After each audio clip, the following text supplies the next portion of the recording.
Hello students, welcome to you in your physics class. मैं आपका physics teacher Pradeep Sharma. कक्षा 11 की बेटा क्लास में हम लोग पढ़ रहे थे वेक्टर्स, और वेक्टर्स की पहली क्लास में हम लोगों ने कुछ वेक्टर्स के बारे में सीखा था। जैसे हमने सीखा था कि वेक्टर्स क्या होते हैं, वेक्टर्स को प्रदर्शित किससे करते हैं, वेक्टर्स के प्रकार क्या होते हैं, और एक महत्वपूर्ण न्यूमेरिकल लगाया था जिसमें हम लोगों ने वेक्टर्स के लिए एकांक सदिश का मान ज्ञात किया था, यानी यूनिट वेक्टर को प्राप्त किया था। ठीक है, आज क्या करते हैं, आज हम लोग वेक्टरों का उपयोग सीखते हैं। वेक्टरों का उपयोग सीखते हैं, यानी यूजेस ऑफ वेक्टर को हम क्या करेंगे, सीखेंगे। क्या होते हैं वेक्टरों के उपयोग, हम वेक्टरों का उपयोग कितने प्रकार से कर सकते हैं।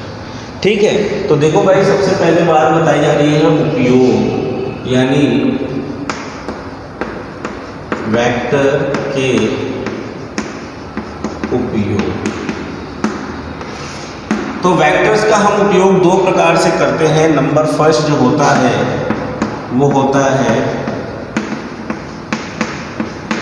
वेक्टरों का योग, और दूसरा जो होता है इसे हम कहते हैं वेक्टरों का गुणा, वेक्टरों का गुणन। ठीक है, तो अब जो योग है इसी के अंतर्गत एक और टॉपिक आ जाता है जिसे हम कहते हैं वेक्टरों का घटाना या अंतर। ठीक है, तो मतलब हम वेक्टरों का उपयोग दो प्रकार से करने जा रहे हैं, सीखेंगे जाकर। पहला होता है वेक्टरों का योग और दूसरा होता है वेक्टरों का गुणन। लेकिन कहानी ये है कि जो वेक्टरों का योग है, अभी हम केवल उसको भी पढ़ेंगे।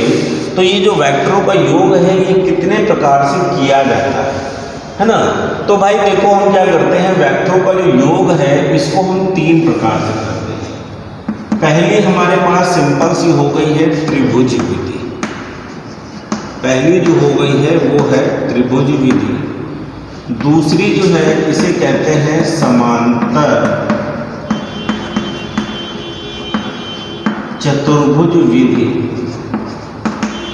और तीसरी जो है इसे हम लोग कहते हैं बहुभुज विधि। अब सीखना भैया, जो त्रिभुज विधि है और जो समांतर चतुर्विधि है, ये यूज की जाती है दो वेक्टरों के लिए। किसके लिए यूज की जाती है? दो वेक्टरों के लिए। लेकिन बहुभुज का मतलब ये होता है कि दो से ज़्यादा, यानी बहुभुज विधि का उपयोग हम कब करते हैं?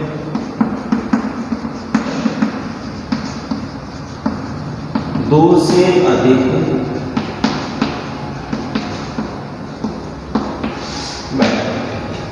ठीक है, यानी अगर आपसे कहा जाता है कि त्रिभुज विधि का उपयोग बताइए या त्रिभुज विधि कब यूज की जाती है, तो हम बोलेंगे कि जब हमें मिनिमम दो वेक्टर जोड़ने होते हैं तो हम किस विधि का उपयोग करते हैं? त्रिभुज विधि का। अगर पूछा जाए इसके अलावा कोई और विधि है तो बिल्कुल होती है, वो होती है समांतर चतुर्भुज विधि। लेकिन एक अंतर है। अब ये पूछा जाएगा कि अगर हम जिस जगह त्रिभुज विधि का यूज कर रहे हैं क्या उस जगह समांतर चतुर्भुज विधि का यूज कर सकते हैं?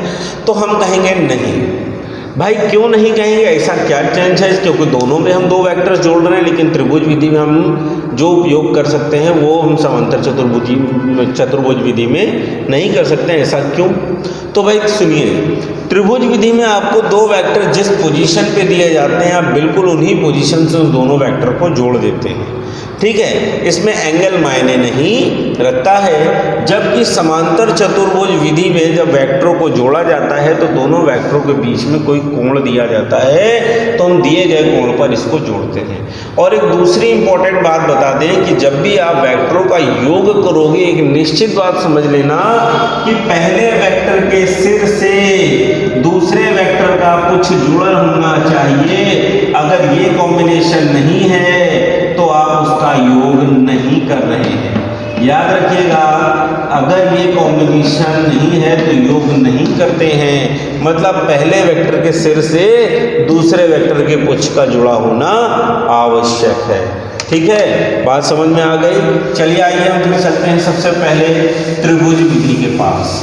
त्रिभुज विधि क्या है? मान लिया कि हमारे पास दो वेक्टर हैं, पहला वेक्टर ए है और दूसरा वेक्टर बी है, और दोनों वेक्टर्स आपको जो है वो कुछ इस प्रकार से दिए गए हैं। ये वेक्टर ए है और ये वेक्टर बी है। आपसे कहा जा रहा है कि इन दोनों का योग बताइए, रिजल्टेंट बताइए। ठीक है, तो अब क्या करोगे? सबसे पहले तो मान लेते हैं कि जो वेक्टर ए है उसका अपना जो परिमाण ए है उसको हम ऐसे कैसे लिख लें? तो आप स्केल लीजिए, स्केल में इसकी लंबाई नापिए, मान लेते हैं इसकी लंबाई आ गई 10 सेंटीमीटर। तो हमने क्या किया, मान लिया कि एक यूनिट जो है वेक्टर की वो 1 सेंटीमीटर के बराबर है, जो 10 यूनिट हो गया। उसी प्रकार से इसको नापा तो ये मिल गया आपको 12, कितना मिल गया? 12 सेंटीमीटर, तो ये 12 यूनिट के बराबर हो गया। तो मान लिया जो वेक्टर ए है वो है 10 यूनिट, मतलब 10 सेंटीमीटर, और जो वेक्टर बी है वो है 12 यूनिट, मतलब 12 सेंटीमीटर। आपसे पूछ क्या रहा है? इसका रिजल्टेंट बताइए। सिंपल सा काम कीजिए, सबसे पहले दोनों में से किसी एक वेक्टर को आधार बना लीजिए। क्या बना लीजिए? आधार। यानी वेक्टर ए और बी में हमें क्या बनाना है? एक आधार बनाना है जिसके ऊपर हम दूसरा वेक्टर रख सकते हैं। तो पहला वेक्टर कौन सा मान लें? ए मान लेते हैं, सीधा है। तो हमने क्या किया, सबसे पहले पहला वेक्टर ए मान लिया, इसकी लंबाई खींच ली 10 सेंटीमीटर और ये लिख दिया वेक्टर ए। ठीक है, अब नियम क्या होता है? नियम पे आते हैं। पहले वेक्टर के सिर से दूसरे वेक्टर के पुच्छ को आप मिलाकर दूसरा वेक्टर खींच दीजिए, ये ड्रॉ कर दिया, और ये जो वेक्टर हो गया वो क्या हो गया? Vector B. अब परिणामी प्राप्त करने के लिए हमेशा याद रखिएगा, पहले वेक्टर के पुच्छ से दूसरे वेक्टर के सिर को जब जोड़ा जाता है तो ये परिणामी होता है। यानी परिणामी कैसे प्राप्त करेंगे? पहले वेक्टर के पुच्छ से दूसरे वेक्टर के सिर को मिलाते हुए हम जो लाइन ड्रॉ करेंगे वो उसका हो जाएगा परिणामी। क्या होगा? परिणामी। तो यहाँ पर इसका जो परिणामी आएगा वो a प्लस बी के बराबर है, a प्लस बी के बराबर है। यानी यहाँ पर आपने प्राप्त कर लिया इनका जो परिणामी है वो क्या है? a plus B. कहता है नहीं भाई आप मुझे a माइनस बी याद करके दिखाओ, यानी इन्हीं दोनों वेक्टर से आप क्या करो? a माइनस बी याद करके दिखाओ, तो भी टेंशन लेने की जरूरत नहीं है। बस b की दिशा पलट दीजिए। अगर आप दिशा पलट देंगे तो कैसा हो जाएगा? निगेटिव हो जाएगा। अर्थात ये जो डायग्राम है वो किसका है? a प्लस बी का है। आपसे अगर कहता है कि a माइनस बी का डायग्राम बनाओ तो आप क्या करोगे? सबसे पहले वेक्टर a तो वैसे ही रहेगा जैसा पहले था, और वेक्टर बी की आपने दिशा बदल दी तो ये क्या हो गया? ये हो गया आपका वेक्टर बी हो गया, और आपने इसका परिणामी प्राप्त किया तो ये आ गया इसका परिणामी, यानी ये आ गया इसका आर।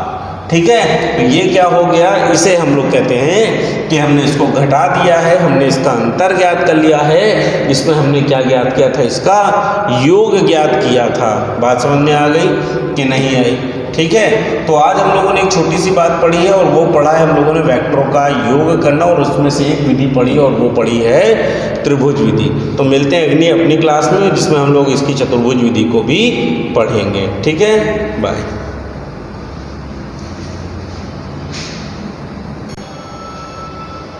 चलिए एक और विधि पढ़ लेते हैं, अभी थोड़ा समय है। इस विधि पे हम लोगों ने नाम दिया है समांतर चतुर्भुज विधि। समांतर चतुर्भुज विधि का मतलब ये होता है कि इसमें आपको दो वेक्टर्स दे दिए गए, पहला वेक्टर ए और दूसरा वेक्टर बी, और बताया जा रहा है कि इन दोनों वेक्टर्स के बीच का कोण कितना है? थीटा। अगर आपको थीटा दिया जाता है तो आप इसका हमें आर याद करके दिखाइए कि इसका आर कितना है। ठीक है, तो हम क्या करते हैं, एक छोटी सी बात याद करते हैं। मान लेते हैं पहला वेक्टर जो है वो P है और दूसरा जो वेक्टर है उसे हमने Q मान लिया। ठीक, इन दोनों वेक्टरों पे अगर आपको कोण दे देगा तो अब आप निश्चित होकर चलिए कि अब आपको त्रिभुज विधि का उपयोग नहीं करना है, अब आप उपयोग करेंगे समांतर चतुर्भुज विधि का। ठीक है, समांतर चतुर्भुज विधि में हम क्या करते हैं जरा ये सीखते हैं। पहले हम इसको थोड़ा सा थ्योरेटिकल समझते हैं कि आपके पास जो भी दो वेक्टर दिए गए हैं उनमें से किसी एक वेक्टर को आप आधार बना लेंगे। क्या बना लेंगे? आधार। ये निश्चित होता है। ठीक है। तो मान लिया हमने पहले एक वेक्टर जो है एक को हमने बना लिया आधार, ये यानी पहला वेक्टर जो है p को हमने बना लिया आधार। अब जो दूसरा वेक्टर दिया गया है q, उसको पहले वेक्टर के पुच्छ से, समझिएगा, जो दूसरा वेक्टर है q, उसको पहले वेक्टर के पुच्छ से दिए गए कोण पर हम लोग ड्रॉ कर देते हैं। ध्यान से देखना है, यानी पहले वेक्टर के पुच्छ से दूसरे वेक्टर को हमने ड्रॉ कर दिया है ये, तो ये वेक्टर जो हो गया वो अब आपका हो गया q। अब आप परिणामी खींचिए, तो यहाँ से चलेंगे तो ये पहले वेक्टर का सिर हो गया है और यहाँ पर आएंगे तो ये दूसरे वेक्टर का सिर हो गया है। इसका परिणामी बनाना असंभव है। बनेगा? नहीं बनेगा।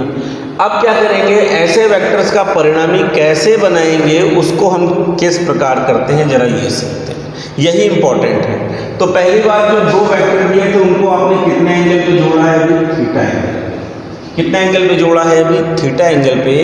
अब जो पहला वेक्टर p है, इस वेक्टर को बिल्कुल ऊपर आ जाओ, वेक्टर q के सिर से आप इसके समांतर एक वेक्टर ड्रॉ कर लो, यानी p के समांतर आपने एक और वेक्टर ड्रॉ कर लिया, जिसका भी नाम जो हो गया वो लगभग p हो जाएगा क्योंकि ये इसके समांतर है, ठीक है। और उसी प्रकार से वेक्टर p के सिर से वेक्टर q के समांतर आपने एक वेक्टर ड्रॉ कर लीजिए, जो आपने ड्रॉ किया और ये बन गया आपका वेक्टर q, यानी ये q था तो ये भी q है, ये p था तो ये भी p है, इसका सिर इस तरफ है तो इसका भी सिर इस तरफ, ठीक है।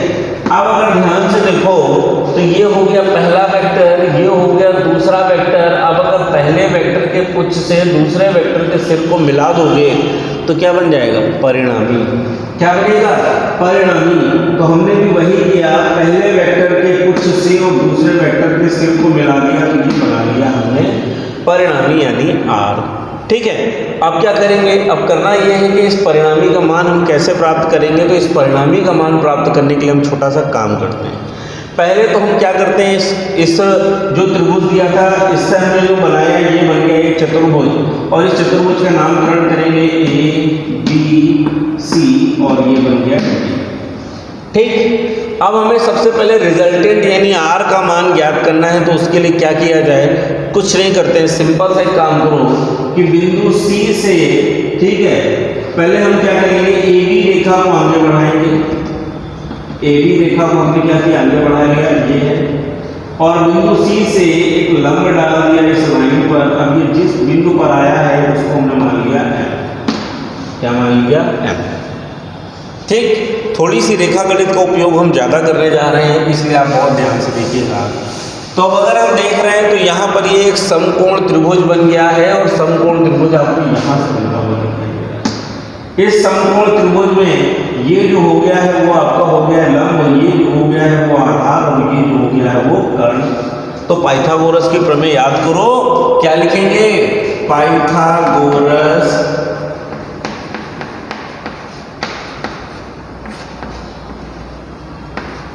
की प्रमेय से, पाइथागोरस की प्रमेय से अगर बात करते हैं तो क्या होता है, कर्ण का स्क्वायर बराबर लंब का स्क्वायर प्लस आधार का स्क्वायर। कर्ण क्या है, AC, क्या है AC, तो क्या लिखेंगे, AC का स्क्वायर बराबर लंब कितना है, CM का स्क्वायर प्लस आधार कितना है, AM का स्क्वायर, ठीक है, कोई बात नहीं।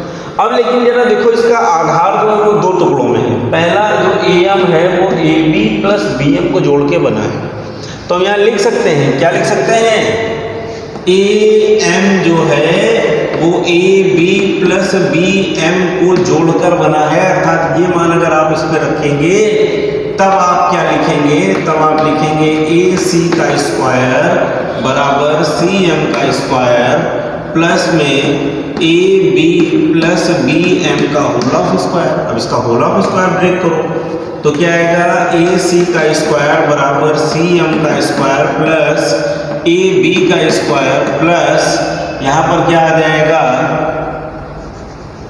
AB का स्क्वायर प्लस BM का square plus 2AB into BM। आ गया भैया, ध्यान से देखना। ठीक है, अब क्या करते हैं, यहाँ पर अगर हम देखते हैं तो CM का स्क्वायर ये प्लस BM का स्क्वायर इस छोटे त्रिभुज का कर्ण बना रहा है। देखो CM का स्क्वायर प्लस BM का square is equal to BC का स्क्वायर बन रहा है ना, समझ में आ गया। तो हम क्या लिखेंगे, अतः तथा